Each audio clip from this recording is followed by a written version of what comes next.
ramper le même gouvernement. Que beaucoup ont passé du temps. Il y a de cela. Bon, c'est vrai que c'est des gens qui jouent de façon... Ce sont des activistes intermittents. Selon leur intérêt personnel. Ils vont tirer sur le gouvernement Haïti, à boulet rouge. Ils vont aux États-Unis, ils vont en Europe, ils vont en Allemagne, Mais dès qu'on vient dire, voilà, voilà. Bon, ton terrain là, bon, comme on a pris ton terrain, Djanapi, bon, on te réserve quand même quelque chose, bon, tu peux commencer déjà. Hein? Voilà le niveau des Camerounaises et des Camerounais. Certains de nos compatriotes. Mais je précise ici que chacun de vous a le choix. Mais nous utilisons toujours ce choix pour dire que voilà des gens qui parlent donc au nom de la masse, mais qui ne pensent qu'à leur intérêt personnel et qui ont du mal à être constants dans leur logique. Parce que quand la famine te frappe, il est très difficile de tenir longtemps sur cette position de vérité. Pas n'importe quelle position. La position de vérité. Ce régime est un régime dangereux. Un régime criminel, dictatorial, qui a tué tout au Cameroun. Des écrivains, ils ont tué, vous voyez. Des politiques, ils ont tué devant vous. Des professeurs, des religieux, des religieuses, des femmes de présidents, des ministres, des préfets, des sous-préfets, des maires, des étudiants, des femmes au foyer, des bébés, des grands-parents, des jeunes. Ils ont tué tout. Mais ceux qui sont appelés à écrire ça sur l'histoire, que ça reste gravé sur le marbre demain, ne le font pas. Ils parlent quand on les donne un peu et changent d'avis. Yes, vous les voyez. Vous voyez ces gens-là. Et vous vous posez la question de savoir pourquoi est-ce que ces gens-là sont toujours traités comme ils sont traités. Parce que Biya les a compris. Ce sont des affamés. Et chaque fois que quelqu'un a faim, il ne peut que se retourner aux côtés de celui qui lui donnera un bout de pain. Point final. Chaque fois que quelqu'un a faim, pas une faim normale, on t'a affamé. Avoir faim, c'est une chose. Être que quelqu'un d'autre t'affame pour après te rendre esclave, c'est une autre chose. Hein? Attention, nous avons toutes faim. Moi, j'ai faim. J'ai soif. Je produis mon eau. Je bois. Je vends 2 bouteilles. Je mange. Donc, personne ne peut me tenir avec le chantage. Personne. Ok, sauf l'Éternel qui décide de ma vie. Mais chaque fois que tu trouves quelqu'un de façon, une personne pas constante dans sa position, publiquement, et qui n'a plus honte, c'est un chien. Il n'y a pas autre mesure, il n'y a pas autre exemple. Le chien est le seul animal qui peut se mettre là en bordure de route, faire ses besoins, tout le monde regarde, fait pipi, tout le monde regarde, fait l'amour, là, tout le monde regarde. Donc, quand chaque fois que tu vois quelqu'un se comporter comme ça, ce n'est pas une insulte, c'est juste une description de ce que cette personne est. N'est pas différent d'une chienne, d'un chien. Parce que l'être humain, Dieu nous a permis d'avoir honte. On a des endroits réservés pour aller aux toilettes, pour faire pipi, pour faire l'amour, pour faire ses besoins. On se cache toujours. Et chaque fois que tu vois quelqu'un faire ça en public, de façon, à ce que les autres le regardent, cette personne-là n'est pas différente d'un animal, notamment d'un chien. Parce que le chien, c'est l'animal le plus vulgaire, populaire que nous voyons tous partout. Donc, vous les voyez donc devant vous se comporter exactement. Ils n'ont pas donné la honte au chien. Non. Ils ne sont pas différents du chien. Parce qu'on dit donner la honte au chien, c'est comme s'ils avaient honte. Non, non, non. Le chien, lui, il est comme ça depuis. Donc, ils ne sont pas différents ou différentes des chiens et des chiens. Vous les voyez. Je me suis instruite. Je me suis inscrit. Et vous, venez aussi vous faire comme moi. Bon, partagez aussi l'argent qu'on vous a donné avec les autres. Pour qu'on fasse comme vous, venez partager avec nous.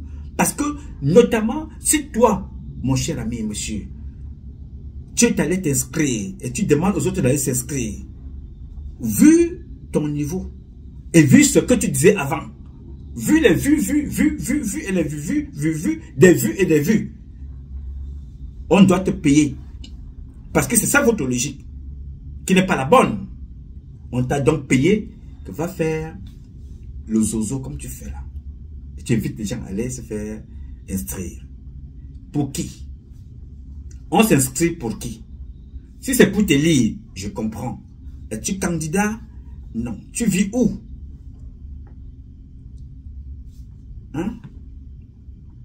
On t'inscrit. Quelle est la logique de demander aux gens d'aller s'inscrire?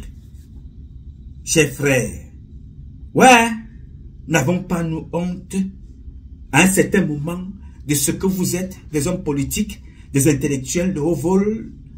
À un certain moment, vous ne pouvez pas réfléchir autrement et rester dans votre réflexion. Être élevé. Je vais vous dire ça parce que Eto'o n'est pas le problème du Cameroun. Non. Eto'o, Samuel, Eto'o fils, n'est pas le problème du Cameroun. Non. Le problème du Cameroun réside en chacun d'entre nous. Mais réside davantage en chacun de ceux-là qui nous dirigent. Je vais essayer de partager quelques vidéos avec vous. Et nous allons combattre. Cet extrait ne va pas être long. Il va être très court.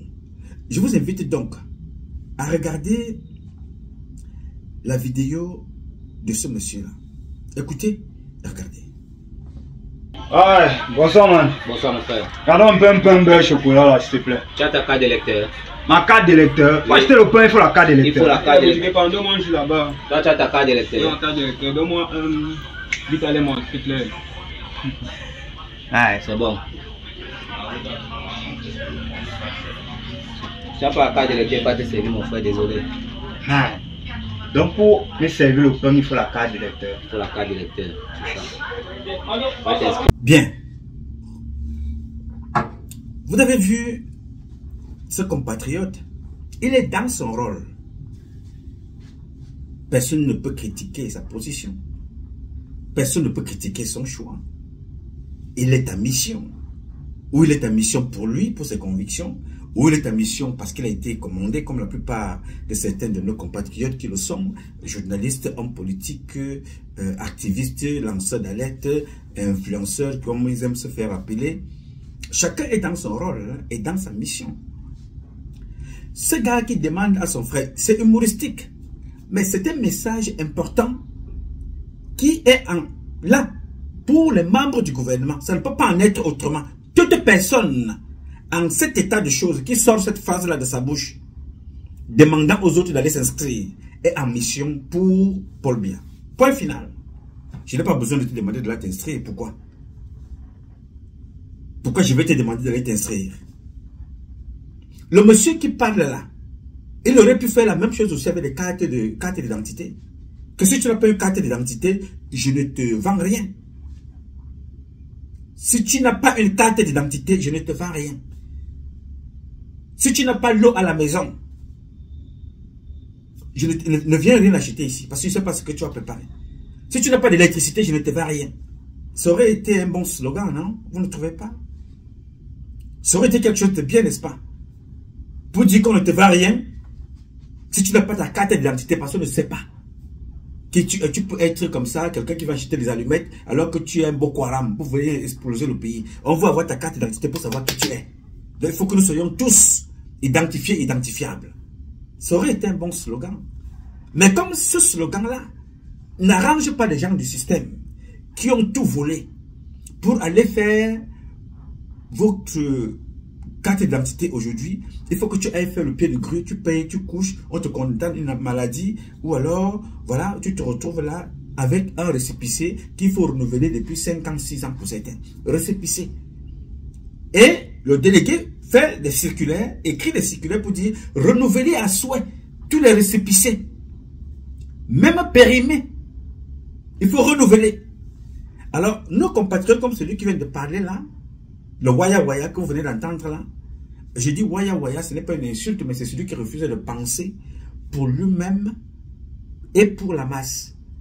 Parce que quand tu penses que je veux que nous ayons l'eau potable, parce que je veux boire de l'eau potable, et je me bats pour que tout le monde ait cette eau potable. Mais quand tu penses pour toi, pour ton intérêt, tu penses pour ta panse, en ce moment-là, tu es un waya waya, comme l'est ce monsieur. Vous ne verrez jamais la plupart des enfants de Biya. Vous ne les avez jamais vus quelque part aller voter. Parce que leur père n'a jamais fait une élection nulle part. Jamais vous n'avez vu Franck Biya dans une quelque part. Mais il mangeait l'argent du pays. Vous êtes là partout, allez voter. Votez pour venir parler de Franck Biya. Votez parce que vous venez parler après de Brenda Biya.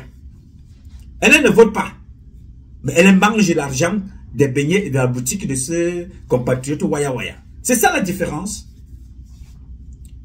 Très peu des enfants de ce genre-là, vous le verrez à l'ambassade le jour du vote. Puisqu'ils savent automatiquement que M. Biya n'a jamais été élu en 7 mandats, 42 ans. Tous les membres du gouvernement, leurs enfants, vous ne les voyez pas.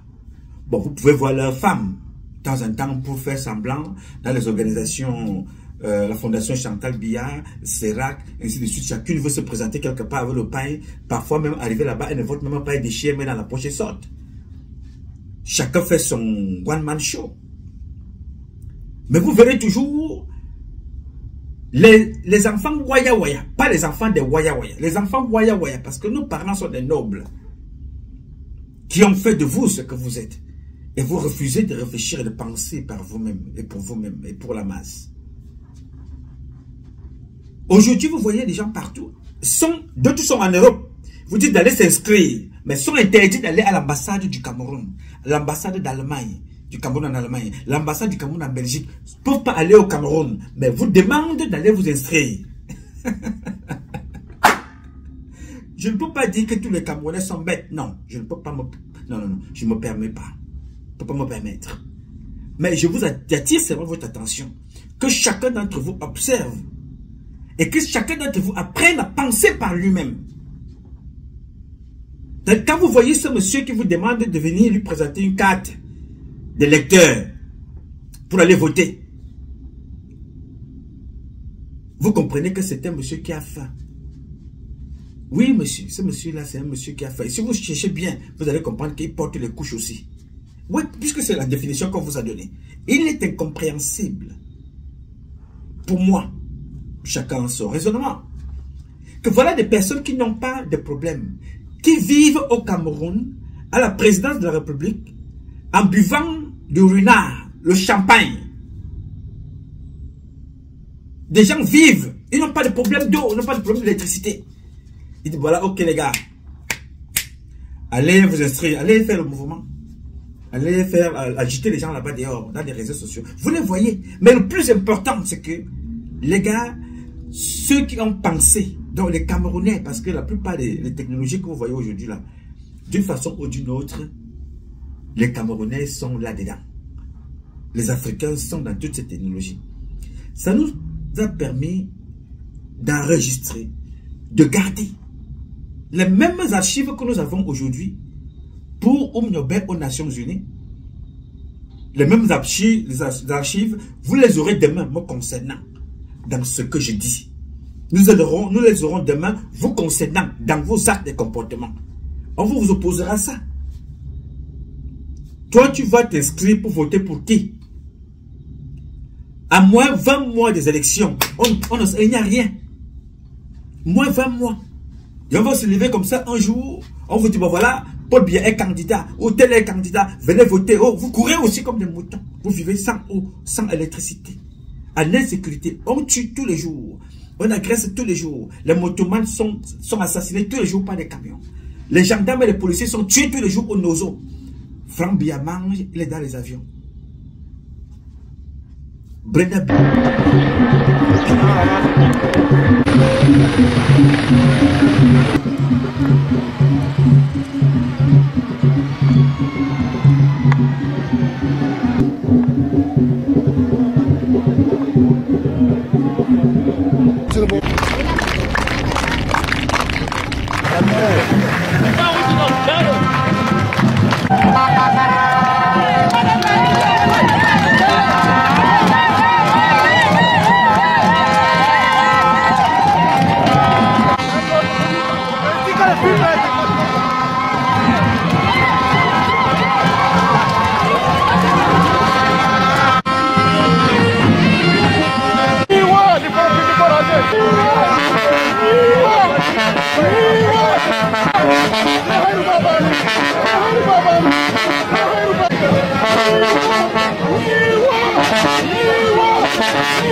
Et dans les avions avec ces lesbiennes, ils sont dans les avions. Oui, monsieur. Quand on a pris Franck Biya, il descend, il fait descendre son avion. La foule sort aussi. Il repart. Lui, il a l'eau dans l'avion. Il a l'eau chez lui. Il a les Dourgam qui sont autour de l'eau, autour de lui là, qui le gardent. Non pas l'eau dans leur maison, non même pas de forage. Mais lui, il a l'avion, payé par l'État. Il sert à quoi? À rien du tout. Gardé par la garde présidentielle. Ça télé. Il entraîne les foules. Sa soeur vient vous faire comprendre que non, là maintenant, comme moi j'ai fini la prostitution des réseaux sociaux, qu'est-ce que je dois faire? Je sors maintenant avec les femmes, j'achète je prends l'argent, je mets à leur service, on achète les sacs, on achète ici, on voyage en avion privé, on atterrit, vous applaudissez. Après ça, c'est le père lui-même, il a vendu Cameroun Airlines, détruit, pour avoir un seul avion que lui pas loué. Biyabi Vodo, lui, il refuse aux Camerounais d'avoir un avion. Ce qui fait aujourd'hui que des compagnies, Ethiopian Air, whatever Airway ou Airline, et toutes les autres compagnies, les prix sont terribles pour aller au Cameroun. De tout cotiser pendant 5 ans, mettre l'argent de côté pour voyager. Pourtant, s'il y a plusieurs compagnies d'avions, donc il y a concurrence des prix. Nous sommes producteurs du carburant. Donc on peut avoir des prix vraiment qui battent toute concurrence pour aider les nôtres. Parce qu'il y a parfois des vols qui coûtent $200, $150 pour aller de la France aux États-Unis. Which is la même direction que la France pour le Cameroun. 6 heures de vol. Parfois le billet c'est 2500 €. Ceux qui voyagent pour vous dire. Mais Paul Biya, lui tout seul, il va louer un avion qui est garé là. S'il fait 1 mois en Suisse, les 1 mois, l'avion est garé.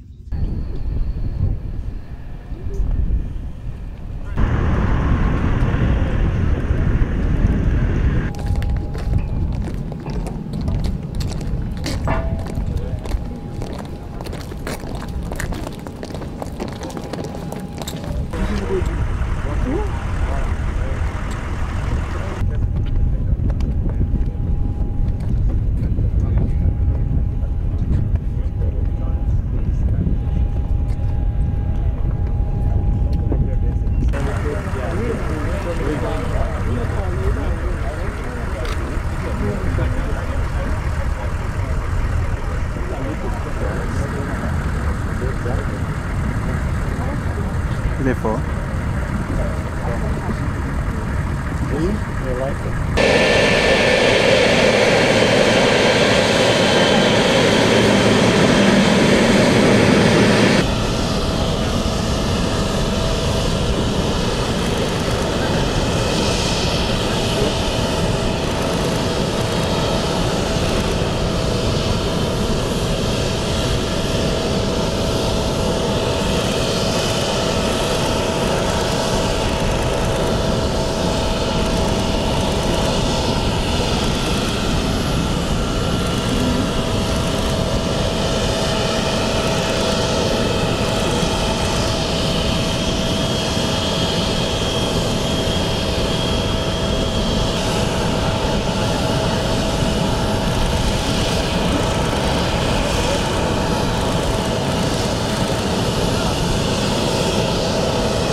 C'est les Camerounais qui payent.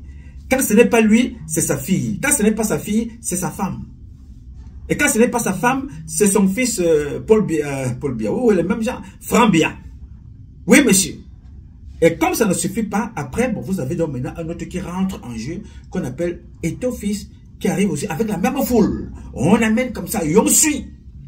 Les gens, ils vivent leur vie, ils mangent, ils célèbrent, mais vous êtes en route en train de courir. Vous rentrez chez vous, vous avez les mêmes problèmes. Et vous revenez, 7 mandats plus tard, allons voter. Biya vous a déjà dit plusieurs fois, c'est ce qui est intéressant de voir des intellectuels se lever pour dire allons voter. Biya vous a déjà dit plusieurs fois, je n'ai pas besoin de vous pour être nommé. 2018, je vous ai démontré que je n'ai pas besoin de vous, ni de l'opposition que j'ai envoyé distraire le peuple, ni de mon parti. J'ai besoin de transparence internationale. Je les appelle, je les donne de l'argent et je m'en vais prendre certaines personnes qui passent dans les télévisions pour commenter après ce qui est fait est fait. J'attends le décret de la France qui m'a déjà nommé et puis le communiqué maintenant pour me saluer et pour encourager. Un point très classé. On passe à autre chose. Maintenant, vous avez donc les écrivains qui vont passer sur le plateau télé, les journalistes, les hommes politiques, chacun vient débattre, bon les poches sont pleines, on repart donc maintenant, on commence à battre, tirer sur Paul Biya. Oui, les élections ont été truquées, l'opposant, oui, il faut aller à la cour constitutionnelle, il faut porter plainte, il faut un recours, on a arrêté un, on a jeté en prison, on manifeste à l'étranger, libérer tel, libérer Beboumnissak, libérer Fogui, libérer Kamto, libérer Beboumnissak, libérer Fogui, libérer Kamto, libérer Beboumnissak, libérer Fogui, libérer Kamto. Ça devient une chanson.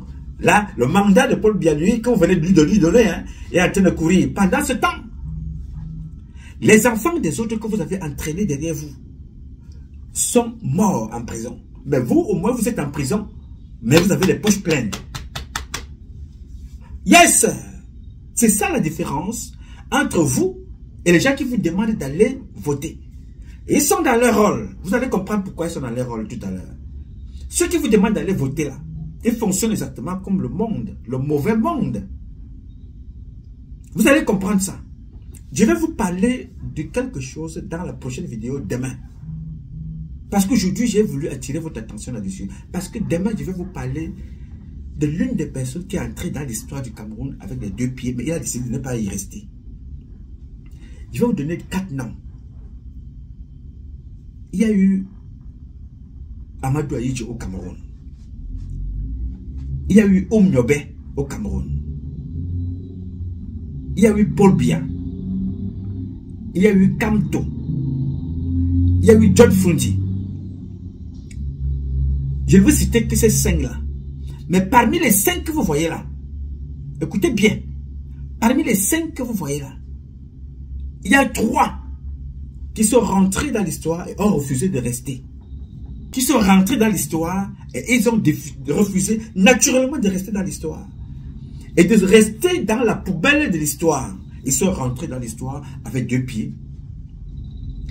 Ils ont décidé de rentrer dans l'histoire et de rester dans les armoires, les archives de l'histoire, qui va être lue et transférée comme ça aux prochaines générations. Ils sont rentrés.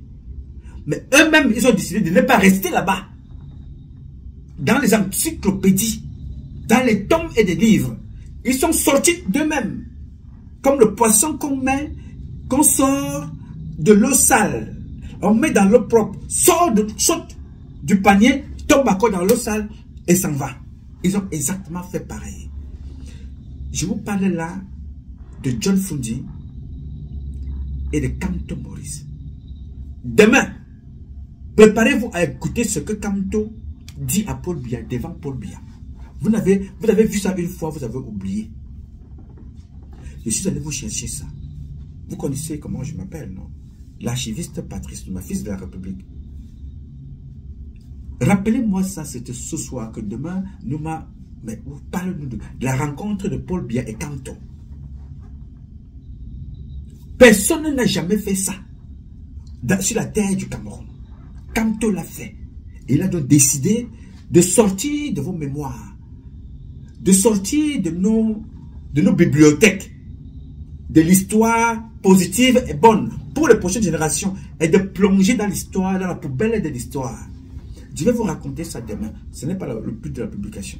Ces 5 personnes-là, 2 ont décidé de rentrer dans la poubelle de l'histoire. Ces 5 personnes-là, je ne peux pas vous parler de la 3e, parce que la 3e, elle-même, elle est déjà dans la poubelle de l'histoire avec le concours de ceux qui sont entrés dans l'histoire.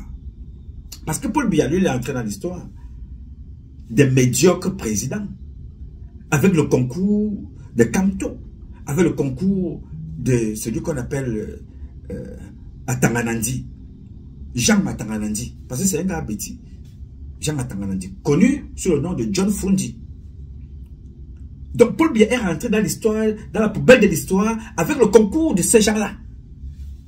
Demain, je vais vous en parler, ce n'est pas le but aujourd'hui, parce que j'ai prévu vous parler d'autres choses.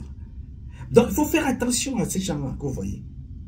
Et vous allez comprendre pourquoi ceux qui sont là, venez vous dire tous les jours, je me suis inscrit. Allez aussi vous inscrire. Mais quand ils sont allés prendre l'argent, ils ne t'ont pas appelé. Que j'ai pris pour venir parler. En ce moment-là, je peux rentrer au Cameroun. Oui, je suis pas rentré au Cameroun. Je peux me promener après avoir dit les choses. Oh, et là, maintenant, je rentre. J'ai pris ma part. Bon, maintenant, vous aussi, allez. C'est bon. Le problème du Cameroun, c'est lequel? Le refus de partager. Et ce que vous voyez là, les hommes politiques de l'opposition et du parti au pouvoir, les activistes, les influenceurs, les influenceuses, ou bien les intellectuels, là, etc., faire, vous allez voir dans l'autre définition tout à l'heure. Je vais vous expliquer. Avant de vous expliquer cela, je vous invite à regarder cet extrait vidéo de notre compatriote qui explique une situation avec des images à l'appui. Écoutez et regardez. Vous voyez ce monsieur? C'est le général François Lecointre, grand chancelier de la Légion d'honneur et ancien chef d'état-major des armées françaises. Écoutez-le. Ce qui est notre destin commun à nous, Européens, c'est la Méditerranée et l'Afrique, où notre destin se joue. Et je pense que de toute façon, nous aurons à nous reposer la question. Dans des difficultés qui sont liées aux évolutions climatiques, qui sont encore plus dramatiques sur des populations vulnérables comme les populations africaines, en plus un continent qui va connaître une explosion démographique comme aucun continent n'en a jamais connu. Et donc je pense que cet intérêt commun-là devrait un jour faire que l'Europe se décidera à agir comme une entité politique qui ira défendre elle-même ses intérêts, y compris par le moyen de l'engagement de ses armées. Avant-hier, l'ami François nous a donc annoncé dans le plus grand calme que la France et l'Europe, pour leur survie, vont devoir procéder à une recolonisation militaire de l'Afrique dans les 10 prochaines années. Genre, nous ne pouvons pas laisser ces pauvres sous-hommes africains être dans le chaos juste à nos portes. Nous devons y retourner avec nos armées pour y mettre de l'ordre et défendre nos intérêts. Mais nous devons le faire ensemble, en meute européenne. Et pas seulement nous, la France, individuellement, parce qu'on n'en a pas les moyens. Quand c'est moi qui dis, on m'accuse d'être soit panafricaine, soit agent russe. Lui là alors, il est quoi? Depuis leur gouvernement et État remplis de PD, ils regardent notre démographie et nos enfants comme un danger. Parce que dans leur tête de malades mentaux, L'objectif, c'est de dépopuler la planète, de robotiser au maximum l'économie pour pouvoir rester en petit nombre de délavés à profiter de tout ce que la Terre et particulièrement l'Afrique a à offrir. Et le pire, c'est qu'ils ont le toupet d'habiller cela du manteau d'un paternalisme raciste et méprisant, le syndrome du sauveur occidental. Je suis persuadé que dans quelques années, je ne sais pas si c'est 10 ans ou moins ou plus, nous aurons l'obligation de retourner aider ces pays africains. Ce n'est pas la Chine, la Russie et Wagner qui vont apporter des solutions durables aux très grandes difficultés que connaissent ces pays africains et leur population. Quand on vous dit que ces gens sont nos ennemis, ils s'en trouvent pour dire qu'on exagère. Tous ceux qui collaborent avec eux doivent être traités avec la plus extrême sévérité comme des traîtres à la patrie, quel que soit leur domaine d'activité.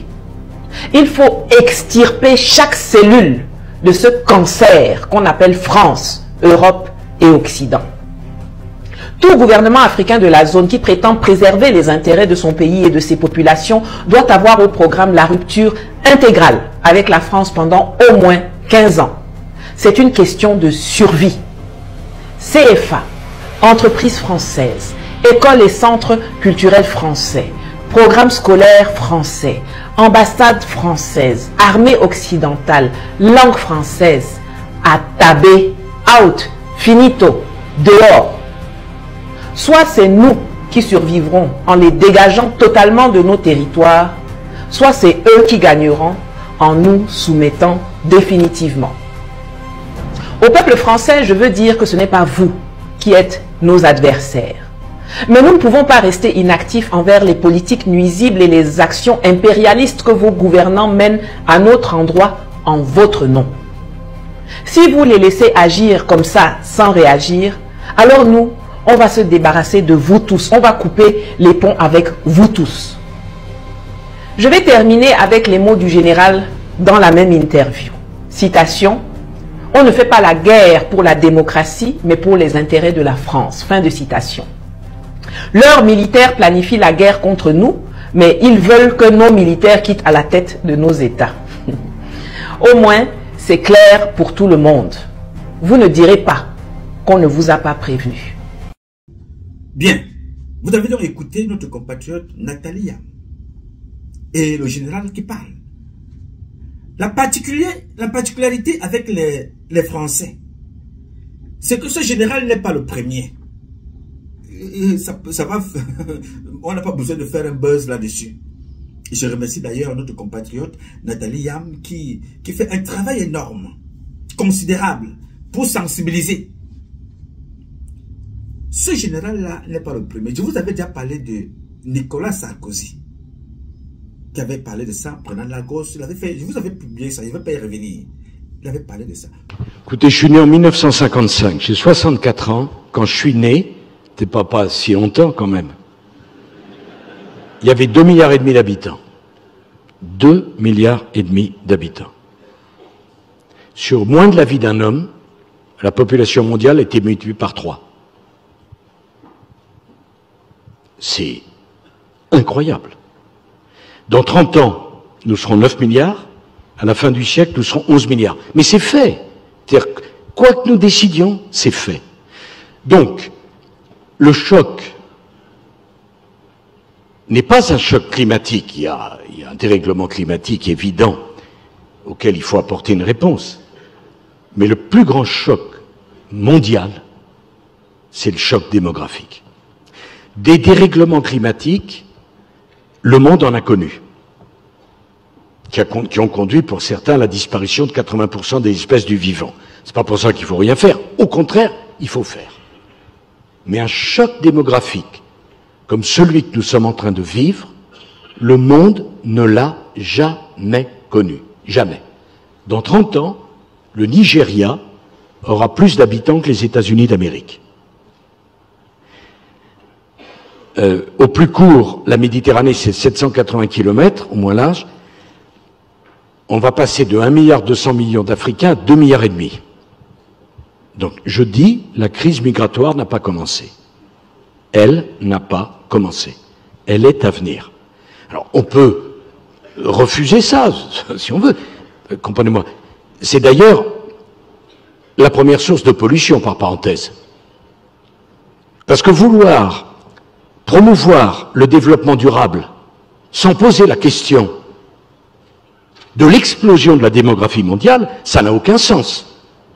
Je ne sais pas si vous avez été à Lagos, qui n'est même pas la capitale du Nigeria. 22 millions d'habitants. Donc si vous pensez qu'avec le tri sélectif, on va régler le problème de Lagos, c'est que vous n'y avez pas encore été à Lagos, parce que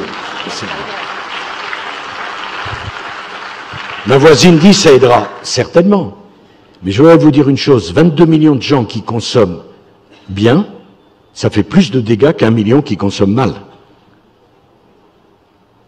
J'ajoute que, on me dit l'avenir était la voiture électrique. Alors tout le monde, la voiture électrique, formidable. Formidable, formidable. Puis d'abord, on ne...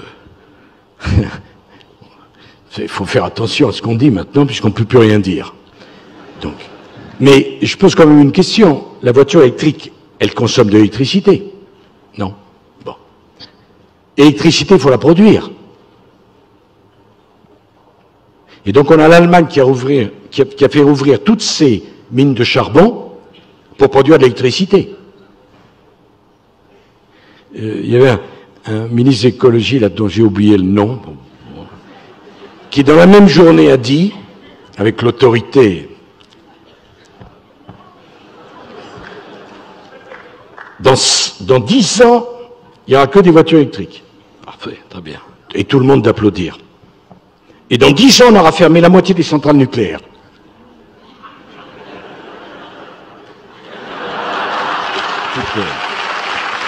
Parce que naturellement que les voitures électriques n'ont pas besoin d'électricité, c'est bien connu. Bon. Alors, le sujet démographique est un sujet, mais monumental, tectonique. Et savez-vous qu'il n'y a pas un organisme international qui suit l'évolution de la population mondiale? Il y a en matière d'agriculture une dizaine d'organisations internationales. Est-ce que vous ne pensez pas qu'il conviendrait de toute urgence de poser les bases d'une organisation mondiale qui suivrait l'évolution de la démographie mondiale? Alors, je ne suis pas du tout pour dire qu'il faut un contrôle des naissances, mais au moins, il faut prendre conscience du problème et essayer de le traiter.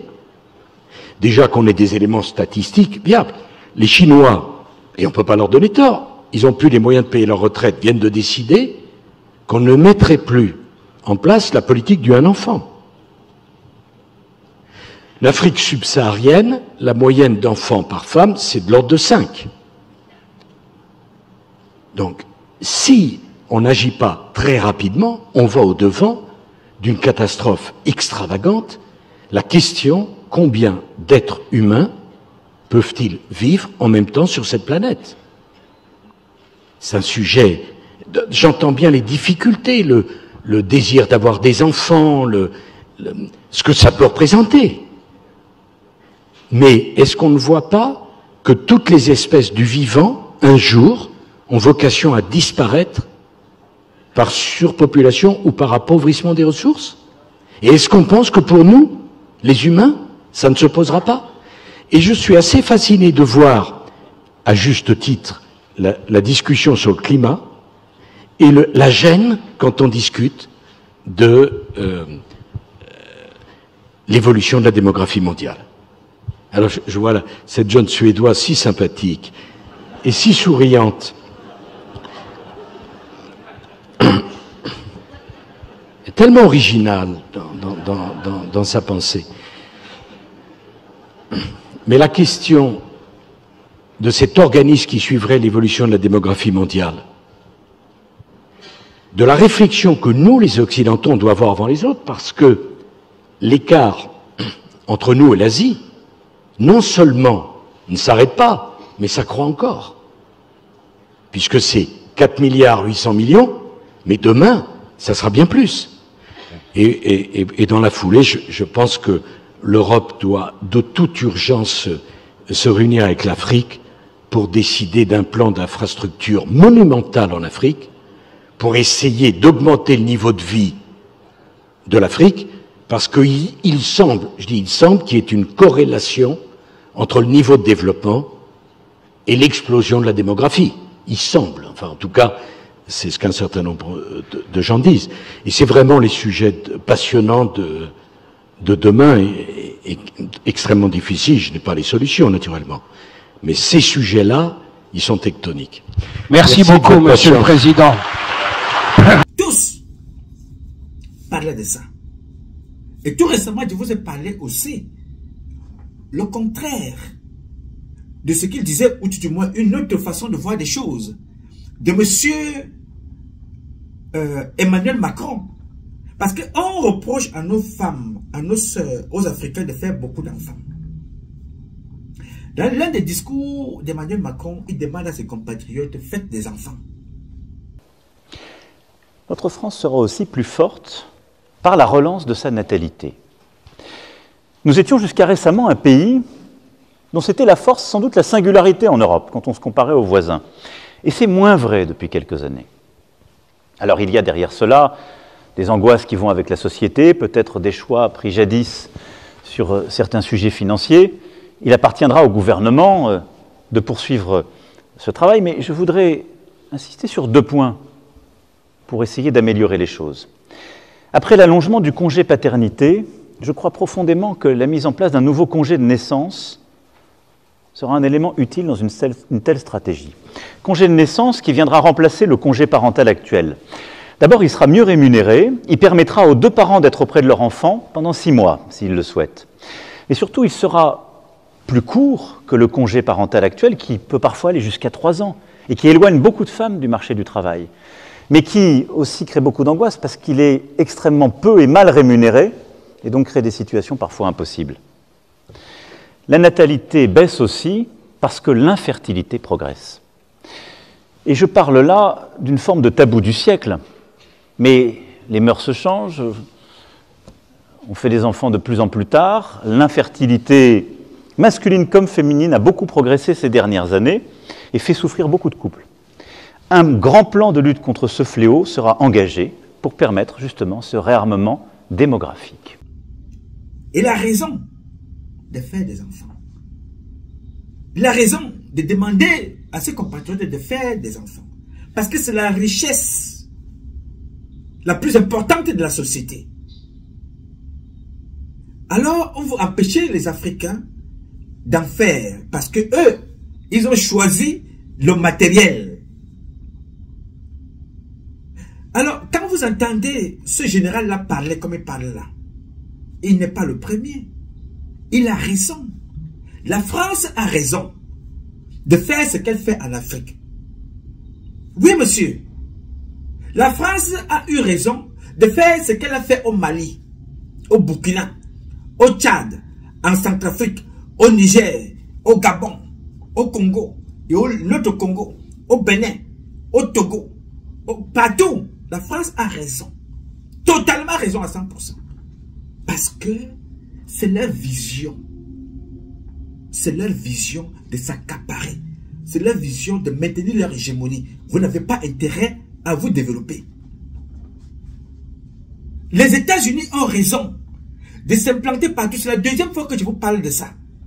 Parce que c'est comme ça qu'eux ils voient la vie. Ils ne voient pas la vie en termes d'humain. Ils regardent la vie en termes de richesse. Pour cela, ce n'est pas seulement les Africains qu'on tue.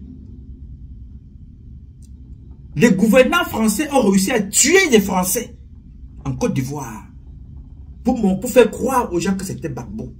Donc, ce n'est pas un problème de manque de respect aux Africains, c'est manque de respect à l'humain. Ils ne pensent qu'à leur intérêt personnel. Et cet intérêt-là, c'est un intérêt matérialiste. Parce que s'ils pensaient qu'ils vont passer un jour, mais Emmanuel Macron n'est pas le premier. Non. On a vu les Chirac qui ont persécuté jusqu'à la prison Gbagbo. On a vu les Sarkozy qui ont persécuté jusqu'à la prison Gbagbo. On a vu ces gens-là persécutés jusqu'à la mort Kadhafi. On a vu ces gens persécutés jusqu'à la mort. L'un des tout derniers, Idriss Déby, devant vous. Le problème n'est pas l'humain. L'Afrique, ça les Africains. D'écrire au maximum pour garder ce qu'ils pensent être important.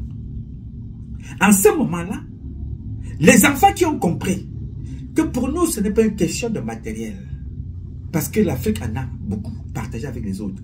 Pour nous, c'est une question de richesse humaine d'abord. Ceux qui veulent dealer avec nous doivent d'abord nous respecter en tant que des humains.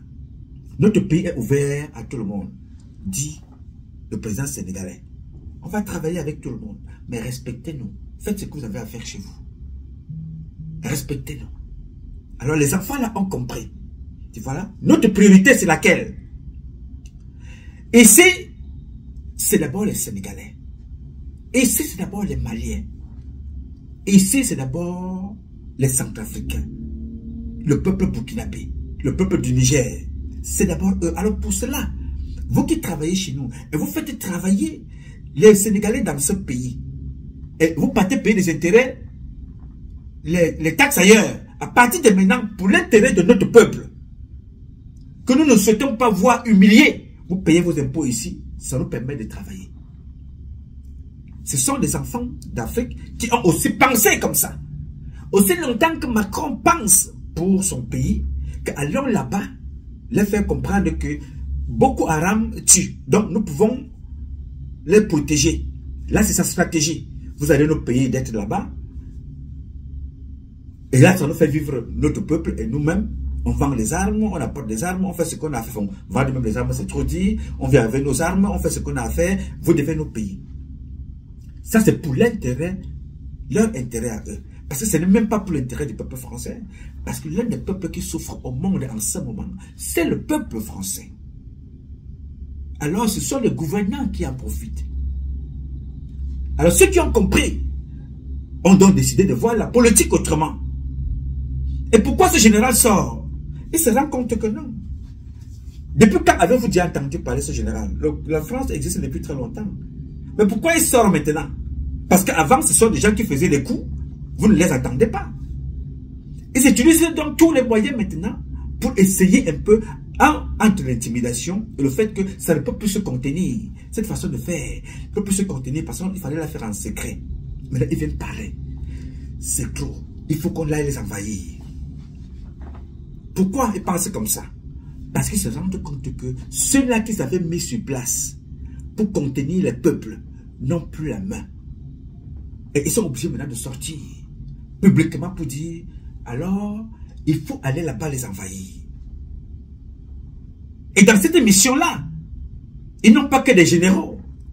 Ils ont des journalistes qui vont insulter, comme un journaliste d'ailleurs a insulté, il les a traités de tolards, a insulté le président sénégalais et son premier ministre. Et non pas que des journalistes, ils ont des écrivains. Et non pas que des écrivains, ils ont des hommes politiques de l'opposition. Ils ont des hommes politiques du pouvoir. Pourquoi sortent-ils comme ça? Parce qu'ils se rendent compte que de plus en plus les présidents qu'ils ont maintenus sur place, comme les Biya, les Bongo, les Sassou Nguesso, n'ont plus trop parole. Il faut donc maintenant venir à leur secours. Dis voilà, il faut faire peur au peuple. Nous allons envahir. C'est une parole qui ne passe plus. Mon général, ça ne passe plus. Il faut revoir les choses autrement. Réalisez la lettre que mon général, j'ai envoyée à votre patron de services secrets.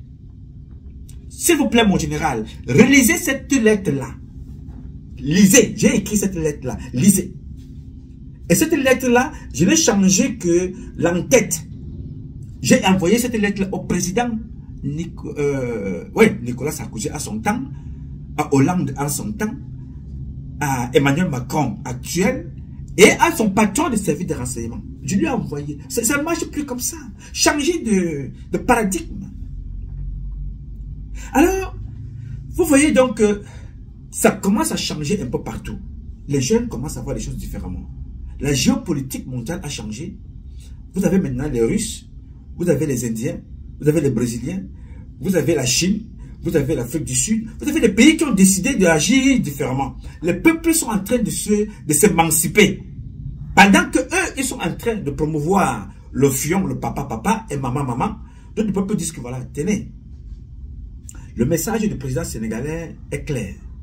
Ici, tu épouses une femme si tu veux, tu épouses 2 si tu veux, tu épouses même 4 si tu veux, mais papa, ce n'est pas ici. Il faut que ce soit clair. La Russie vous tiendra le même discours. En Chine, ils ont leur discours. L'Arabie Saoudite a son discours. Ça ne veut pas pour autant dire que ces choses-là n'existent pas dans ces pays. Donc, admirant. Mais ils disent que ce n'est pas notre politique essentielle. Faites ces choses-là en cachette. Ici, chez nous, la priorité, c'est les conditions, l'amélioration des vies des peuples, le développement, l'industrialisation de ce que nous avons, nous produisons, la transformation, notre sécurité. Voilà la vision que nous avons. Vous avez la vision de promouvoir les papa et les maman, ça c'est bien. Ça fait partie de vos valeurs. On ne peut pas vous en vouloir. Vous condamnez ça, la polygamie chez vous, c'est bien, vous avez raison, ce n'est pas vous dans votre culture. Chez nous, nous ne voulons donc pas les papa. Mais notre priorité ici, c'est d'aménager le panier de la ménagère. Et de voir les conditions de vie de gagnant-gagnant avec vous, de partenariat. Maintenant, comme certaines personnes n'ont pas réussi à émerger dans certains pays en Occident, décidez donc de devenir leur porte-parole pour espérer avoir quelque chose. Il faut contribuer au système qu'ils ont mis en place de l'autre côté. Après avoir critiqué ce système-là, ils viennent donc maintenant en sous-marin pour remener ce système-là. Voilà, je condamne Biya, mais je demande qu'allons voter avec, allons aux élections avec lui. Ces gens-là sont donc au service des Occidentaux d'un côté, en même temps au secours de M. Biya. Parce que M. Biya est un agent étranger qui travaille pour les autres. Maintenant, pour que tu puisses aussi avoir ta part, tu es en mission pour les étrangers, il faut que tu manges pour ta part, puisque bon, si on arrache tes terrains, si on arrache tes biens, qu'est-ce que tu vas faire? En France, on n'a pas besoin de toi parce que ton niveau est certes élevé en tant qu'un fils de la République intelligent, diplômé des grandes écoles, sorti des grandes écoles que vous pouvez imaginer. Vous sortez même parmi les premiers, mais il n'y a aucun Africain directeur général d'une grande société publique française. Il n'y en a pas. Il n'y a aucun. Si vous observez, quand on a nommé un ministre comme Christine Taubira, une femme très intellectuelle, mais pour qu'elle soit élevée, il va falloir qu'on la reconnaisse parce qu'elle est allée, c'est elle qu'on a envoyée pour aller voter le mariage pour tous. Là, on reconnaît que voilà, celle-là, elle fait partie de... Quand tu as fini de faire ce boulot-là, puis on te met de côté. Souvenez-vous aussi d'un autre, c'est un noir, élégant, beau garçon. Il a des tablettes de chocolat. Il est toujours habillé très cintré, très beau. Il est venu chez nous en Afrique, nous dit que non, ici, vous aimez la polygamie, moi j'ai une seule femme.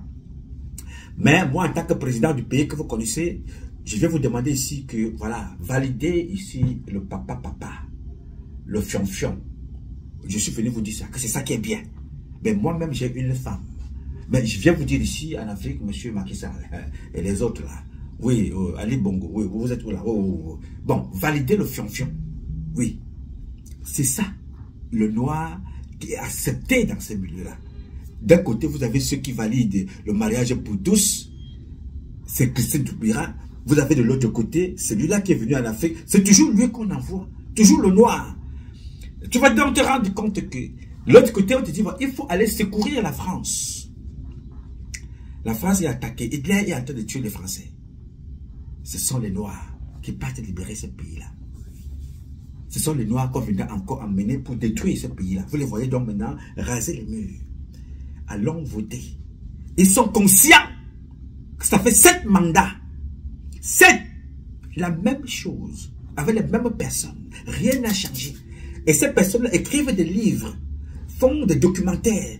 Parlent, les veines sortent du cou. Parlent avec des veines qui sortent du cou. Avec des arguments pertinents. Qui expliquent la situation. Mais les mêmes personnes reviennent aujourd'hui pour faire comprendre que non, allons aux élections, hein. Allons voter. Le candidat de l'opposition vous l'a dit. Il a dit qu'il n'y avait pas l'eau. Il n'y avait pas d'électricité. Il a dit qu'il a fait le tour du Cameroun. Il a côtoyé les Camerounais. Il a même gagné à Yaoundé. Du jamais vu. Kamto Maurice a gagné toutes dans tous les arrondissements de la ville de Yaoundé. Mais dans le fond, on lui en a donné 3. En plein Yaoundé, le siège, le village de Paul Biya. Kamto a gagné. Mais on a volé son élection. On l'a jeté en prison. Et il dit qu'il y a la guerre dans le Nozo, il ne part pas l'élection. On dit bravo papa. Tu as raison frère.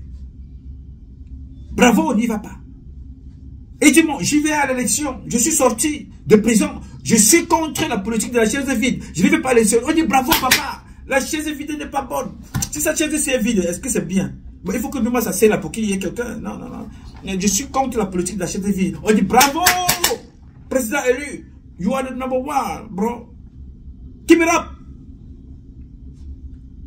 2 jours plus tard, 4 minutes, 1 minute, 1 heure, 2 jours, 2 heures. Il dit non, là maintenant je n'y vais plus. Il y a la guerre dans le Nozo. Vous n'avez pas vu ça? Je n'y vais plus. Oui, on dit bravo papa. C'est toi qui as raison. Il y a la guerre dans le Nozo. Comment pouvons-nous être dans une maison ou dans l'une de nos chambres? On tue et nous sommes ici, on mange. On boit le champagne, on célèbre. Je n'y vais pas. Papa, tu as raison. Il faut changer le code électoral. Qui parlait souvent comme ça là? Il se couche comme ça. Il dit non. J'ai souvent entendu Patrice nous m'a parlé de ça depuis au moins 30 ans. Je suis d'accord avec lui. Je n'y vais pas parce qu'il faut reformer le code électoral, reformer la constitution, changer même cette histoire de l'ECA. On dit bravo papa. Il fait donc le tour du monde avec ce discours. À moins 20 mois d'élection présidentielle, rien de tout ça n'a changé. La même personne revient en force. Vous dit les gars, je suis prêt, nous sommes prêts à aller aux élections avec le même président, avec les mêmes institutions, avec encore les faux agents de transparence internationale, avec l'ECAM, avec la guerre dans le Nozo. Moi, c'est Kamto Maurice, moi, le président de l'opposition, moi, le seul leader. Et à ce moment-là, les Français qui ont besoin de Kamto, dans ce rôle-là, on vous dit, vous le seul leader de l'opposition, l'homme qui fait peur à M. Biya. Oui, il a dit qu'il ira aux élections. Nous allons l'encourager. Il faut qu'il aille aux élections avec M. Biya. M. Biya, de son côté, c'est lui le président qui a nommé les préfets et les sous-préfets. Quel est le rôle de ces gens-là? Ils ont été nommés. Pour qu'ils maintiennent leur poste, il faut truquer les élections pour dire qu'ils ont gagné dans leur région. Et qui connaît ça mieux que tout le monde? Kamto Maurice connaît ça parce qu'il a dit ça dans son discours, dit ça dans ses rapports à la Cour constitutionnelle. Oui, monsieur, ce sont des alliés. Ce sont les sous-traitants du RDPC. Ils ne peuvent pas en être mieux que ça. Vous comprenez donc que le problème du Cameroun, ce n'est ni l'Amérique, ni la France. Ce n'est ni les États-Unis, ni la Russie. Tous ces gens-là sont dans leur rôle. Être capables d'avoir le contrôle sur les gens pour mieux vous sucer, pour mieux vous piller. Pour cela, ils ont besoin des hommes de main. C'est logique, c'est normal. Disait quelqu'un, entre les États, il n'y a pas d'amis, il n'y a que des intérêts. Alors pour préserver ces intérêts-là, ils utilisent tous les moyens. Tous les moyens. Regardez ce qui s'est passé avec Biya pour fermer cette page-là. Nous allons reparler demain. Qu'est-ce qui s'est passé avec Paul Biya? Paul Biya, quand Hollande arrive aux affaires, vous savez que l'un des présidents qui n'est pas venu au Cameroun, c'est Sarkozy. Quand Hollande arrive aux affaires, il ne veut pas recevoir Paul Biya pour monter les enchères, pour faire peur à Paul Biya, parce qu'ils savent automatiquement que c'est eux qui nomment Paul Biya. Alors, ils sont passés par des personnes, il fallait payer pour que Paul Biya soit reçu. Ce que je vous dis là, je tiens ça de Martin Bellinga et Boutou. Je n'ai pas inventé, je n'étais pas là-bas.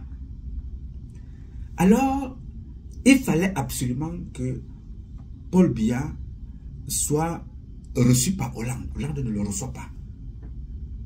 Il passe donc dans l'un de leurs réseaux le fils de Laurent Fabius, on l'appelle Thomas Fabius. Ils ont casqué l'argent. L'une des fois où vous voyez Paul Biya se met debout, il attend un bandit. Paul Biya. Il est tout petit à côté de fils. Il s'assoit comme ça. Il a peur. Biya a peur à côté de Thomas Fabius. Biya s'assoit comme ça, comme une poule mouillée. Mais depuis quand avez-vous déjà vu Paul Biya assis sur une même chaise avec une personne?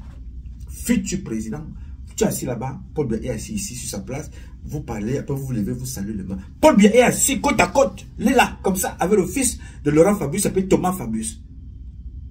Parce que c'est lui qui avait donc, par le biais de son père, à l'époque ministre des Affaires étrangères, je pense, hein, créé cette... C'est Martin Bellinger Boutou qui raconte cette histoire. Alors je vous parlais de ça, pourquoi? L'argent est parti pour que Paul Biya soit payé, pour être reçu. Alors que Hollande, il avait dans son bureau ou au palais de l'Élysée ce qu'on appelle les visiteurs de nuit. C'est-à-dire les citoyens qu'on envoie à rencontrer, qui passent par la porte de l'Élysée, venir discuter avec le président. Ils n'ont rien, mais le président les reçoit. Mais Paul Biya paye pour être reçu. Alors le président Biya, qu'est-ce qu'il a fait? Ça, c'était pour vous raconter cette histoire. Il a fait arrêter et enlever les citoyens français de l'autre côté, dans le nord Cameroun. Il y avait des sœurs pour vous faire comprendre que ces citoyens-là ont été enlevés par des terroristes de Boko Haram, alors que c'était faux.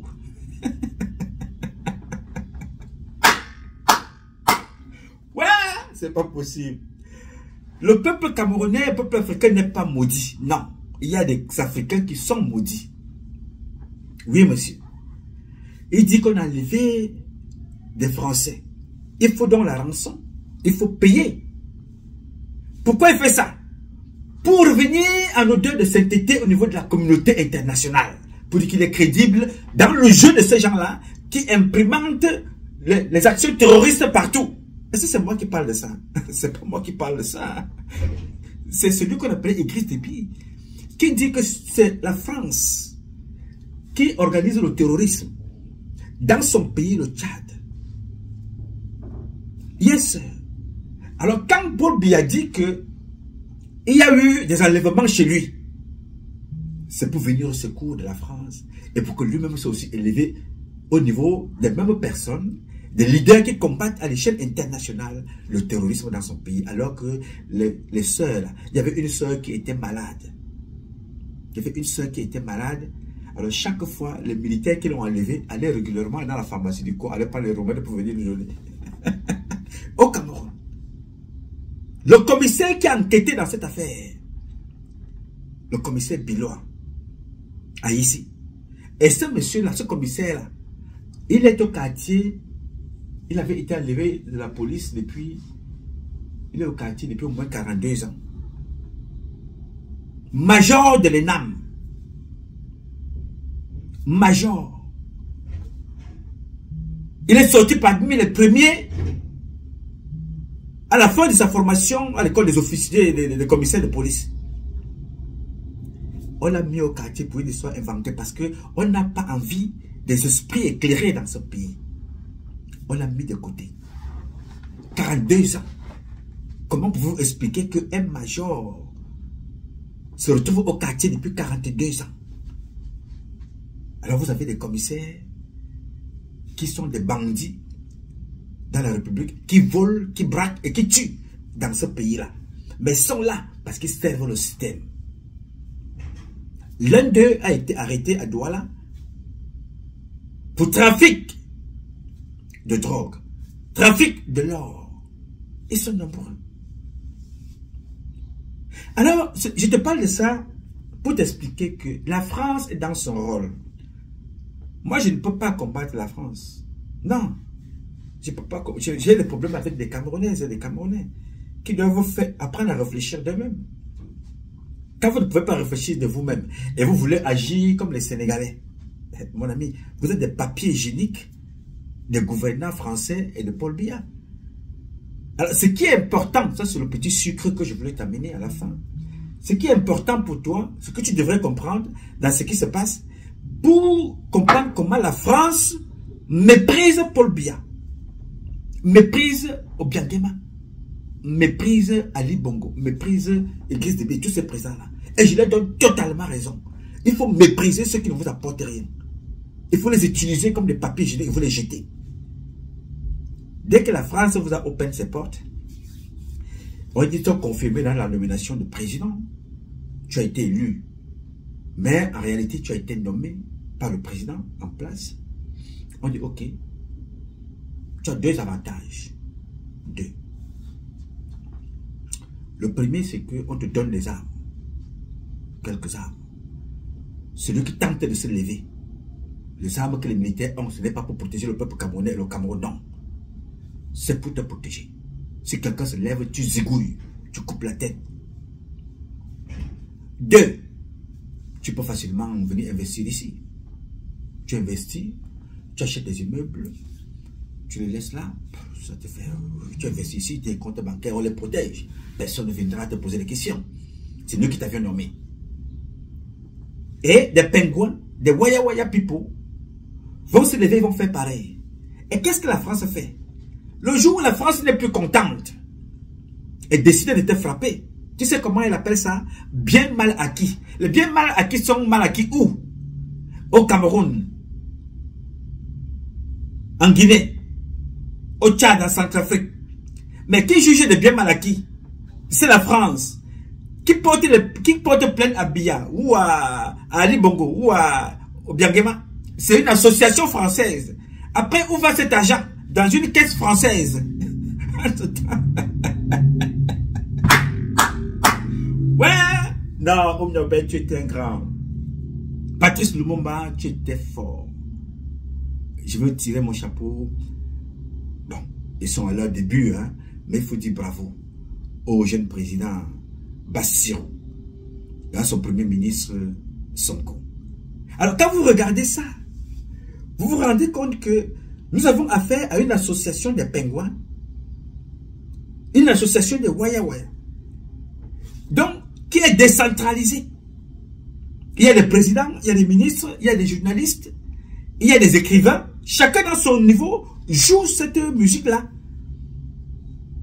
Ils jouent, ils dansent entre eux. Et quand tu n'as pas plus besoin d'un, on te coupe la tête. On met de côté et on dit, bon voilà. Quand on te coupe pas la tête, on te frappe sur le bras enfle un peu, tu commences à pleurer. On te dit maintenant, si tu veux revenir, il faut que tu changes de discours. Tu connais les échéances en cours. L'élection. Tu veux revenir sur la piste? Ok, prends ton bâton de pèlerin. Va parler des élections de l'autre côté. Tu t'es inscrit ou tu t'es instruit. Va motiver les jeunes. Yes.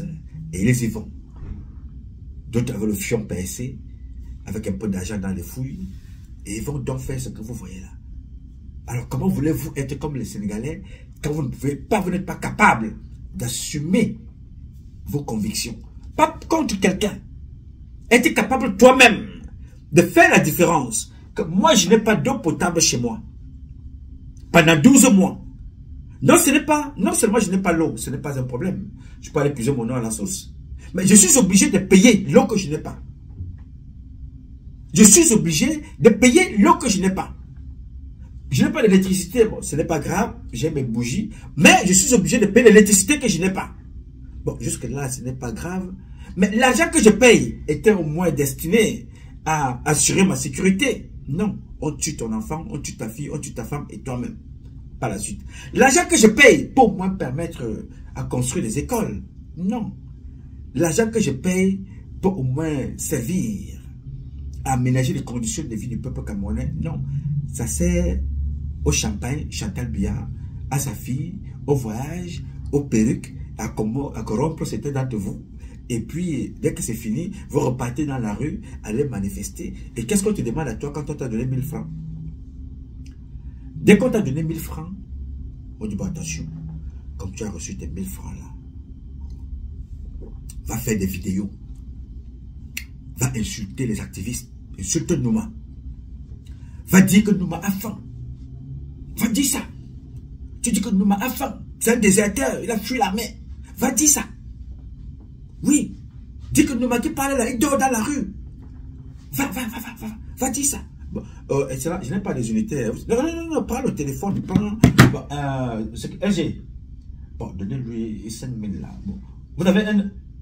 Ah bon, hein? Vous avez un téléphone qui ne. Oh, bon, donnez-lui le vieux téléphone là.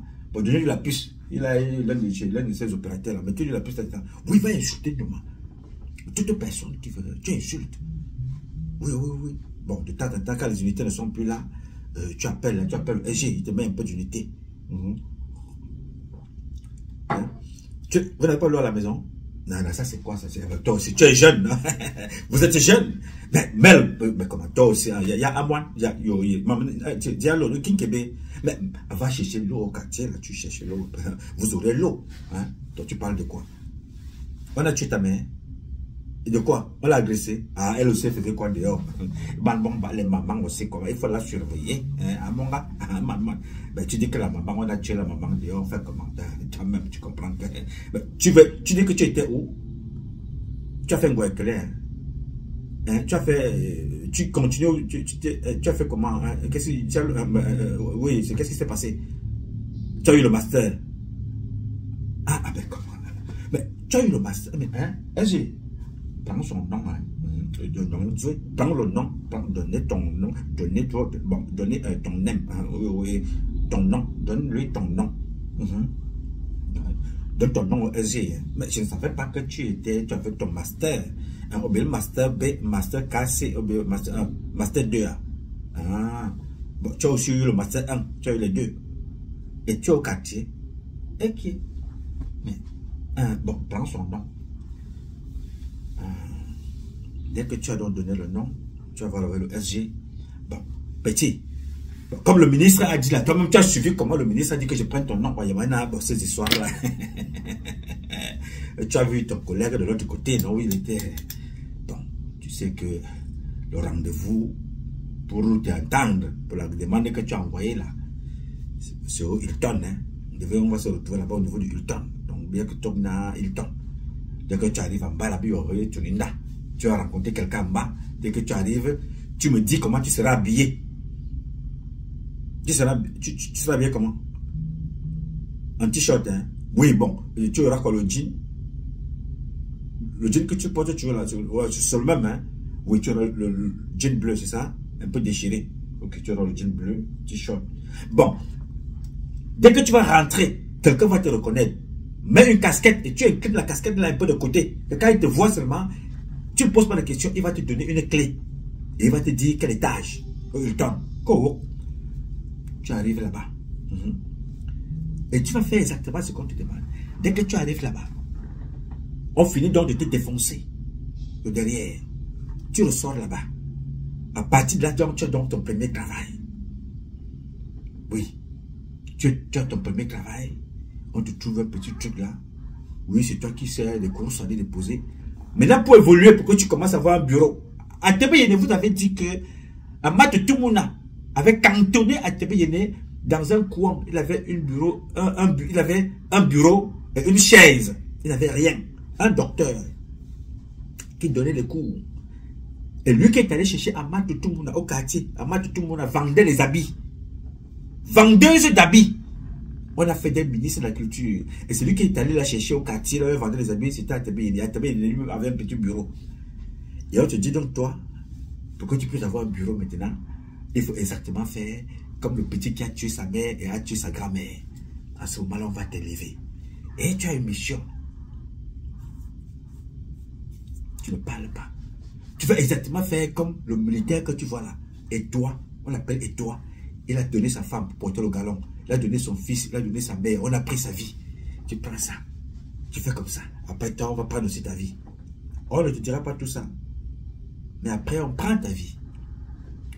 Donc, tous ces gens que vous voyez là ne se battent pas pour vous. Ils ne se battent même pas pour eux. Parce qu'on prend leur vie à la fin. Donc, quand vous voyez, vous allez voir ce qui va se passer avant la fin d'année là. Il y a des ministres qui vont mourir. Il y a certains journaliers, après avoir leur fait boulot, on va tuer. Il y a certains militaires et préfets qui vont mourir avant leurs histoires des élections là. Si elles ont lieu un jour, vous allez voir. Et parmi vous, les activistes des réseaux sociaux, beaucoup vont circuler. Oui, monsieur. Parce qu'il faut une nouvelle vague d'influenceurs qu'il faut faire rêver. Donc ceux qui sont là sont devenus obsolètes, waya. Donc ils vont finir de faire le boulot, on va les exécuter certains. Vous allez apprendre que non, un activiste est mort, ou un journaliste est mort, ou écrivain, on a zigouillé, on a trouvé mort. Parce que ils sont là. Parce que comme ils savent que toi, l'écrivain, tu n'as pas ta langue dans la poche, on t'attire comme ça, comme une petite poule. On te prend. On sait que tu as le problème de terrain avec eux. On sait que tu as le problème de stade avec eux. On sait que tu as le problème de maison avec eux. On sait que tu as le problème d'emploi avec eux. Et tu les chantes dans les réseaux sociaux, tu racontes ta vie. Ils savent. Ils t'attirent. Tu viens. Un jour, on va te trouver morte là. Parce que tu ne représentes rien. Si on a réussi à tuer Jean-Irène Biya, tu es qui? Hein, mon petit frère écrivain, Oneza. Yes, monsieur. Ils ont découpé la secrétaire de Marafat Hamidou Yahya, dépêché. Toi, tu es qui? Ils ont tué Jean-Marie Bonambala. Qui es-tu? J'étais dans l'eau, je suis dans l'eau. Ils l'ont tué. Ils ont tué Martinez Zogo. J'étais en plein air. Laissez là au stade. Qui es-tu? Biyo Wonoku.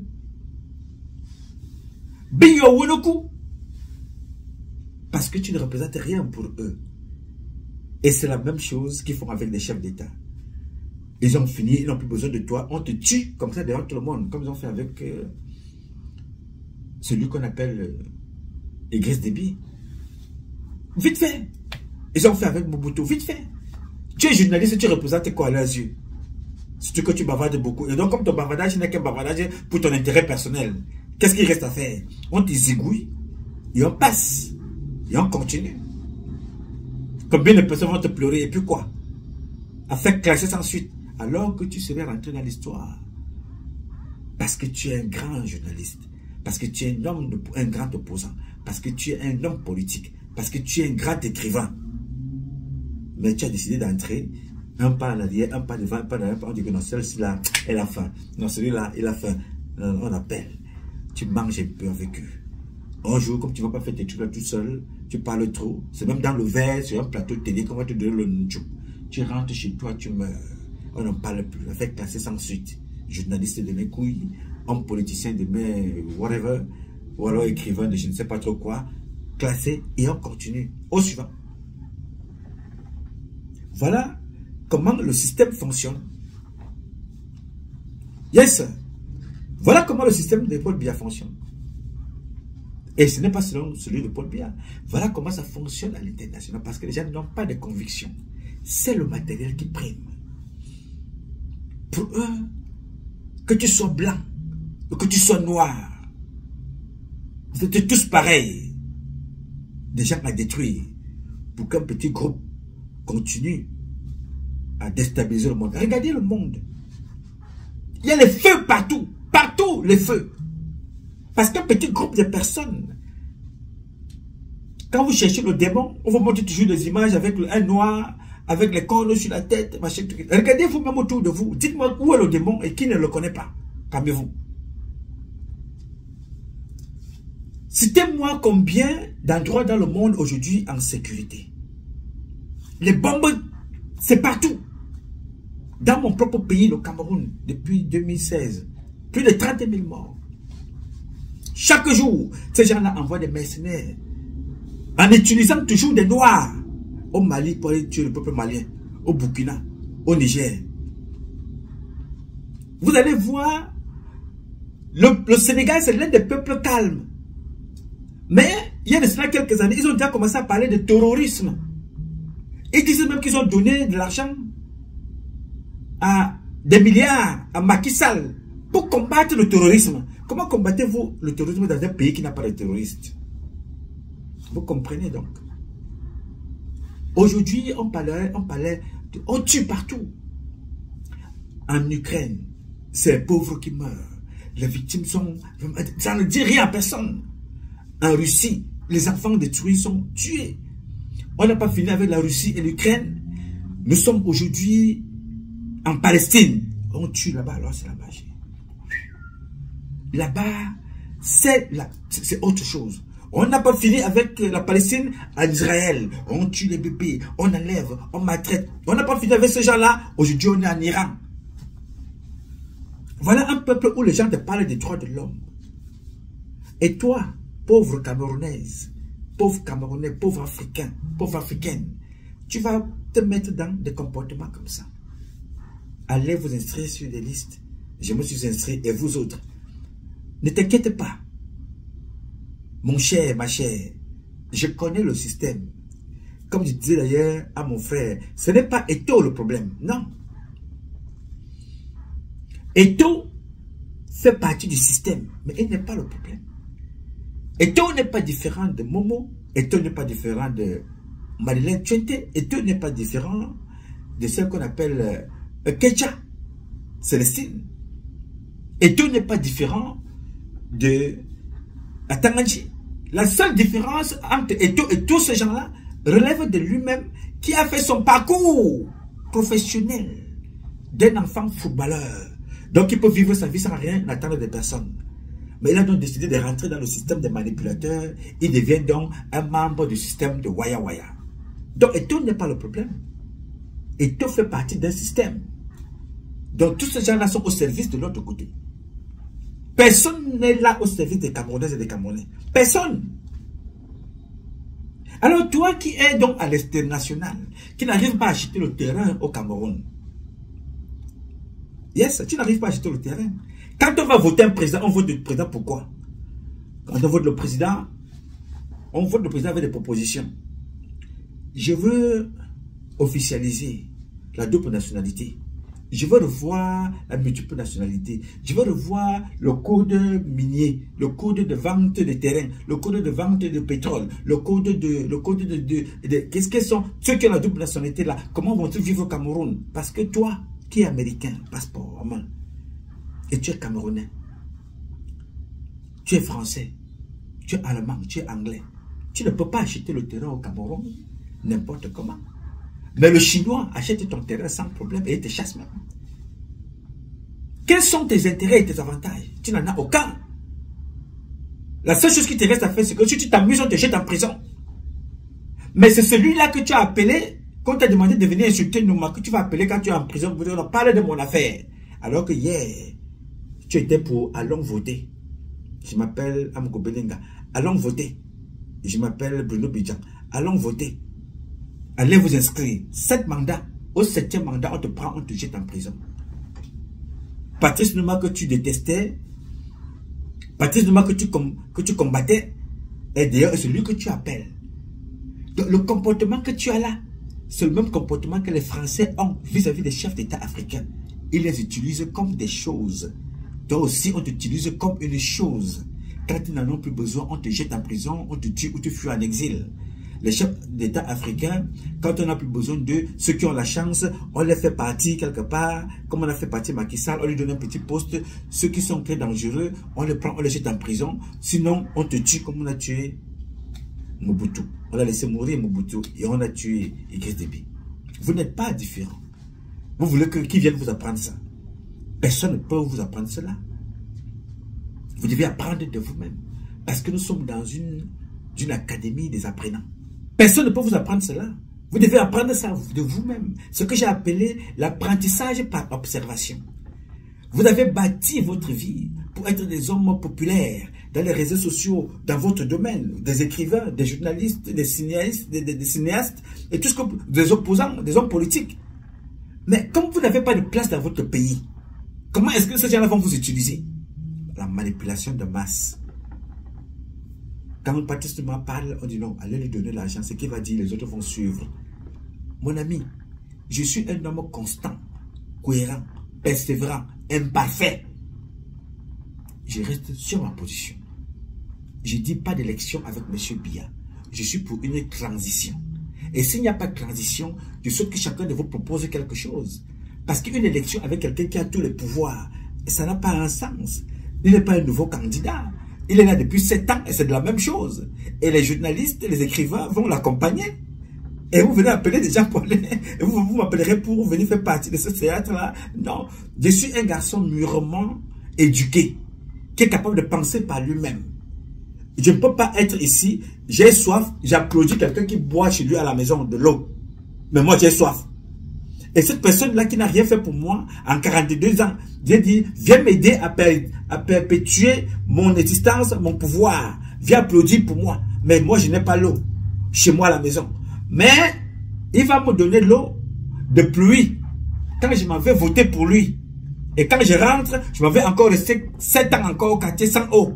Mais lui, il est là, il vit, il voyage avec mon argent. Il vit avec mes frais, avec ce que je produis. Il faut que je sois bête pour pouvoir accepter ça. On ne me forcera pas d'aller voter, n'est-ce pas? Je reste dans chez moi. Comme je ne peux pas vous chasser, je n'ai pas la force.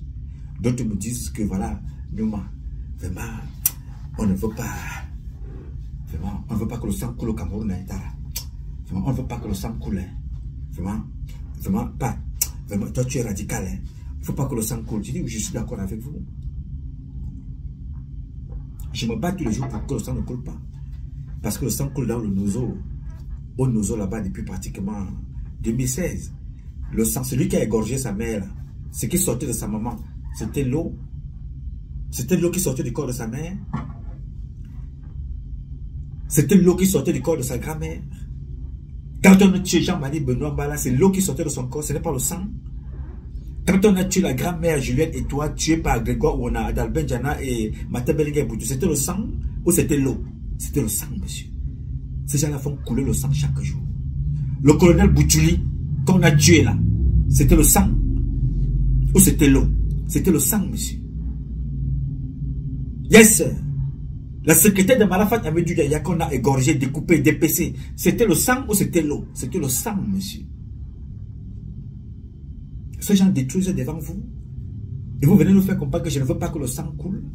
Les enfants qu'on vole dans les hôpitaux là, on tue, on dépèce pour prendre leur cerveau. Qu'est-ce qui coule de leur corps? Qu'est-ce qui sort de leur corps? C'est le sang ou c'est l'eau? C'est le sang, monsieur. Et vous considérez que le sang ne doit pas couler quand ça n'a pas encore coulé dans votre famille. Mais quand ça coule sur les autres, c'est normal. Jusqu'à ce que cela vous arrive. Oui, monsieur. L'humiliation, elle est bonne. Quand ça, on humilie quelqu'un d'autre. Mais quand on humilie Samuel Eto'o, à ce moment-là, on se dit que hey, donc ça pouvait arriver à mon niveau. Ouais, à moto. Donc, papa, l'humiliation, là, c'était comme ça le système. Alors, chaque fois que ça se passe à côté de vous, vous ne faites rien, vous êtes une victime en sursis. Alors, moi, j'ai décidé de parler. Je ne veux certainement pas changer les choses tout seul. Je changerai avec certains d'entre vous. Mais ce n'est pas parce que la masse suit, une masse manipulée, que je dois adhérer à quelque chose que je considère comme n'étant pas exact. Je reste sur ma position. Biya est un homme dangereux. Il n'y a personne du parti au pouvoir sur lequel nous pouvons compter. Ayant contribué à 42 ans de forfaiture, 42 ans d'assassinat, de crimes, personne dans ce mouvement ne m'inspire confiance. 99% d'entre eux sont des tueurs. Ils ont tué tout. Les producteurs de musique camerounais. Les producteurs de la musique camerounaise. Les producteurs de la culture camerounaise sont devenus des PD en plein jour. Sont devenus des marchands on parle à un ministre, on parle à une autorité, toujours en termes de supplication. Tu es producteur, tu es artiste, tu es ingénieur, tu es docteur. On est toujours en train de supplier des gens qui n'ont pas votre niveau. Comment voulez-vous qu'on évolue quand on ne respecte rien? Et personne. Il n'y a pas une catégorie. On peut dire, ces gens-là, ils ont une exception. Ils ne touchent pas les enfants. Non. Ils tuent les bébés, ils tuent les femmes enceintes, ils tuent les vieilles femmes, ils tuent les adolescents, ils transmettent les maladies. Il y a un audio là, une réunion Betty. Des Betty qui se sont assis. Je vais vous publier ça aussi dans les jours prochains. Pour condamner un papa Betty qui a violé ses propres enfants et les petits-enfants. Vous savez la condamnation que les Betty lui ont donnée? Mais Bormigal, ça veut dire qu'il reste dans sa maison et ne salue personne. Mais il continue à propager la maladie. Ça se passe en plein Yaoundé. Les Betty que vous voyez là. Et ils veulent Paul Biya président. Et vous savez le conseil qu'ils ont donné aux enfants? Quitter la maison. Aller vivre ailleurs. Les enfants n'ont pas d'emploi. Les enfants n'ont pas d'argent, sont devenus des objets sexuels. On leur demande d'aller vivre ailleurs parce que leur papa est dans le Mbokmidjal à la maison. J'ai envoyé l'audio là à certains d'entre vous. Une réunion de bêtis. Il y a au moins 50 personnes sur cette réunion. 50 personnes assises autour de ce chef qui parle là. Les enfants sont là. Eux-mêmes, ils reconnaissent que le monsieur dit qu'il a le sida. Il a contaminé ses filles et les petites-filles. Pas seulement les seuls, et même dans le village. On dit, au lieu de prendre le monsieur, le jeter en prison, laisser les enfants à la maison, vivre aisément, et prendre soin d'eux, on dit les enfants, vous sortez de la maison. Et 50 bêtises, bêtes, demandent aux enfants de sortir de la maison, aller chercher où ils vont vivre. Mais le père, lui, reste dans la maison et continue à contaminer d'autres. Mais bon, j'ai compris que le mal est profond. Mais est-ce qu'il va perdurer? Non. Il y a des enfants intelligents, parce que je sais que parmi vous, il y en a. Vous allez vous battre. Parmi vous, pour que beaucoup d'entre vous décident de prendre les choses autrement. Mais le Sénégal, ils ont pris le taureau par les cornes. Le Niger, le Burkina, le Mali, et beaucoup d'autres vont suivre. Alors, n'accusez pas la France alors que vous êtes complice de la France. N'accusez pas Biya alors que vous êtes complice de Biya. Accusez vous-même d'abord et le reste par la suite. J'ai voulu échanger avec vous sur ce petit sujet-là. C'est ma première publication. Je suis un enfant, je suis bébé. Ça, c'est mon deuxième jour de naissance. J'ai faim, j'ai très très faim. Et j'ai soif. Il me faut beaucoup de lait. Il me faut beaucoup manger pour grandir, pour mûrir mon cerveau. J'ai donc fait appel à l'un de mes parents qui s'appelle Paul Biya. J'ai dit que moi j'ai faim. J'ai envie de manger. Il me faut à manger, il me faut à boire. Je ne demande pas ce qu'il a pour lui. Je demande ce qui nous revient, que Dieu nous a tous donné. Si le partage n'est pas équitable, qu'il soit au moins au mérite. Alors comme en France, on nourrit même des bébés qui sortent de l'hôpital, il y a ce qu'on appelle l'allocation familiale. Je mérite une allocation, je suis un nouveau-né. Mais comme je suis un nouveau-né en même temps adulte, que Dieu a créé, comme il avait créé Adam et Ève, déjà mature, je suis donc capable de travailler. Je demande donc qu'on mette à ma disposition tout ce qu'il me faut pour que je puisse être au service du peuple africain, du peuple camerounais et des peuples de Dieu partout où ils se trouvent. Je suis un militaire, je suis un soldat. Tout ce que je sais faire, c'est protéger l'humain, sécuriser. Alors, je suis un nouveau-né, disponible à être utile à tout, sauf au fion et sauf aux élections avec mon seul Biya. Une élection est possible au Cameroun, mais sans Biya. Après les réformes de toutes les institutions, je suis partant. Et à ce moment-là, je suis convaincu que toi, tu peux être président. Toi, tu peux être présidente. Chaque Camerounais peut être président. Quel que soit son âge, à 25 ans, à 30 ans. À moi, je pense que c'était 34 ans. C'était 29 ans. Ou, ouais, à moi, je ne sais pas, mais il était dans ces eaux-là. Je ne sais pas trop. Mais Biyabi Vondo, c'était à 49 ans. Yes, sir. Donc, on peut avoir un président qui a 70 ans. Pourquoi pas? Mais c'est ce qu'il a là à défendre. Le président du Niger, il a pris position. Il n'a pas 50 ans. Il n'a pas 60 ans. Il a pris position.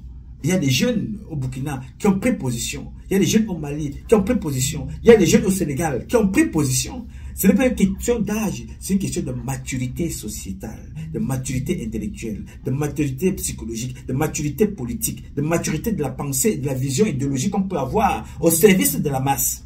Ce n'est pas un problème d'âge. On parle de l'âge de Paul Biya parce que, à un certain moment, à son âge, nos parents ne réfléchissent plus normalement.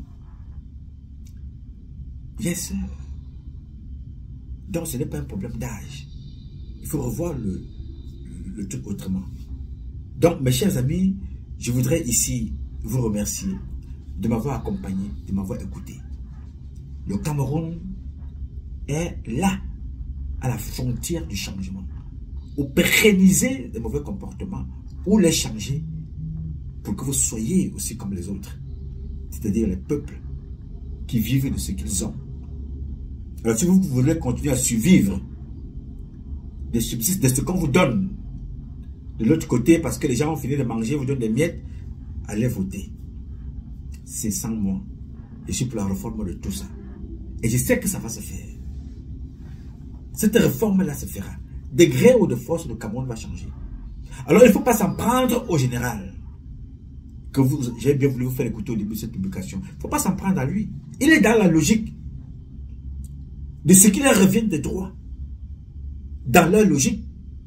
Leur droit, c'est tuer l'autre. Leur droit, c'est abuser l'autre. Leur droit, c'est vivre avec les moyens des autres. Ou même vous tuer. Ça, c'est leur mission. C'est dans leur droit, qui n'est pas le nôtre. Notre droit, notre devoir, notre mission est de préserver l'humain. Et si tu veux quelque chose qui m'appartient, demande-moi ça et qu'on trouve un commun accord. Je te donne ma bouteille d'eau. Qu'est-ce que tu as à me donner en retour? Donne-moi la technologie qui me permet de fabriquer des bouteilles en plastique recyclables. Moi, je te livre l'eau. Et à ce moment-là, c'est gagnant-gagnant. Ne viens pas avec les armes pour venir m'imposer que tu dois prendre mon eau. Ou alors en utilisant certains de mes parents, journalistes, écrivains ou hommes politiques, pour venir m'influencer. Non, ça ne marche pas comme ça. Ces personnes-là représentent un petit groupe et les Camerounaises et les Camerounais les connaissent déjà. Donc, le général est dans sa mission. Soyez dans la vôtre. La vôtre, c'est laquelle? Vos parents vous ont accouché pour être des mendiants toute la vie? Est-ce que vos parents vous ont accouché pour être des mendiants? Moi, mes parents ne m'ont pas accouché. Personne ne m'a imposé la mendicité. J'arrive dans cette société, Dieu m'a tout donné. Je suis né, j'ai tout trouvé. Je demande donc vivre aisément avec ce que j'ai et partager avec les autres, sans qu'on m'y oblige. Et sans qu'on m'y impose n'importe quoi. C'est le but de cette publication. Il faut que tu apprennes à réfléchir de toi-même. Et je sais que tu en es capable. Je m'appelle Nouma. Patrice Nouma. Ce combat est un combat de tous et de chacun pour un intérêt commun. C'est avec la volonté des Camerounaises, des Camerounais que vous êtes et la bénédiction de Dieu que nous vaincrons. En attendant, le combat continue. Le combat continue, ce combat qui continue parce qu'un Cameroun nouveau est possible. Ce Cameroun nouveau est possible. C'est pour ça que le combat doit continuer. Chacun dans son domaine respectif. Et nous vaincrons. Patrice Nouma, je réponds au 001 551 666 1027. Je reprends. Je m'appelle Nouma. Patrice Nouma. Je réponds au 001 551 666 1027. I love you, but God love you more. Thank you.